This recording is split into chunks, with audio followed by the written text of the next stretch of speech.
So, got some questions sometimes about what's it like to own a bulldog from a smell standpoint. I know, it's a burning question, but there's a couple of points that we can make about having a dog like Reuben, and we'll run through some of those from the odor standpoint. All right, nose fold, that area right about there. Got to keep it clean, as we know. It can get kind of funky, kind of nasty underneath there. Now, you're going to get kind of a cheesy smell if you don't clean it. And it's not a hard cheese. It's not like an aged cheddar. It's more like a soft cheese, like a brie or a camembert. But it's brie or camembert that's been left out on the sidewalk for, a couple weeks in the sun in August. Yeah. So you want to keep that clean. That's point number one. Ears, if you're lucky, if you're keeping the ears clean, they're not going to be too stinky. He's been pretty good. So typically, because of the blue epiotic solution that we use, keep them clean. That's been pretty neutral. But when they have started going bad, when he has gotten ear infection one time almost, then you start to get a little bit of a funk in there. It's different from that funk. Ear funk is different, a little milder.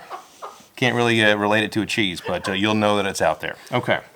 Now, the body itself, from here to here, not a lot of smell on the body, actually, which is pretty nice. It's a pretty neutral smell. So there's not much going on there, and you don't have to worry about that so much, which is nice. Now, the feet. The feet can sometimes smell like feet. Now, you all know somebody who's got foot odor, and that can happen with dogs too, especially if it's not washed on a regular basis or if they're kept moist.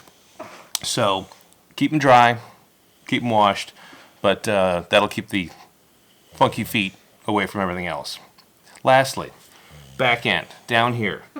Back end there's two distinct issues from the scent standpoint on the back end. Really, just one? Well, there are two. And he's passed out now. Let's move that around. Now, the back end. Let's get back to the back end. Lay down. Lay down. Now, the back end. We've got two distinct issues with back end smell. The first is, there's no other way we call it fishing. That's when his anal gland actually releases some of the fluid, and it will surprise him, it'll surprise us, it'll surprise guests if they're at your house, because it smells like stanky fish, and it's disgusting. Now, he does not have to have a vet express his anal glands, because he does a good job of that all by himself. So I guess that's a good thing, saves us some money. However, it's taking some wear and tear on the carpet and the chair and everything else. So that's the one thing. The other thing is people know about is Bulldog Farts. Now, because of their short snout and they're breathing through the mouth a lot, they swallow a little bit of air. He will fart, and when he farts, you will know it. In fact, this bulldog alone is probably responsible for enough methane that he's probably caused about a 0.5 degree warming in the polar ice caps. So shame on him for that, but it is toxic at times, and it really kind of takes the breath out of you if you're that close to him.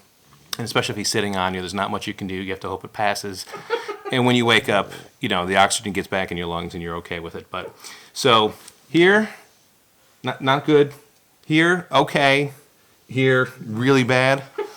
And those are the areas of bulldog scent that you get to experience if you do, in fact, own an English bulldog.